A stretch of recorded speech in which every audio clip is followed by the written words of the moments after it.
now tuned into the YouTube. We back. 1 minute. We got a Yeezy 500 bush brick. I don't know.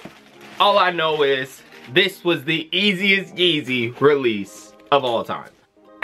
I don't know what this is. It looks like, I don't know what it looks like, but it looks really weird on foot, to be honest.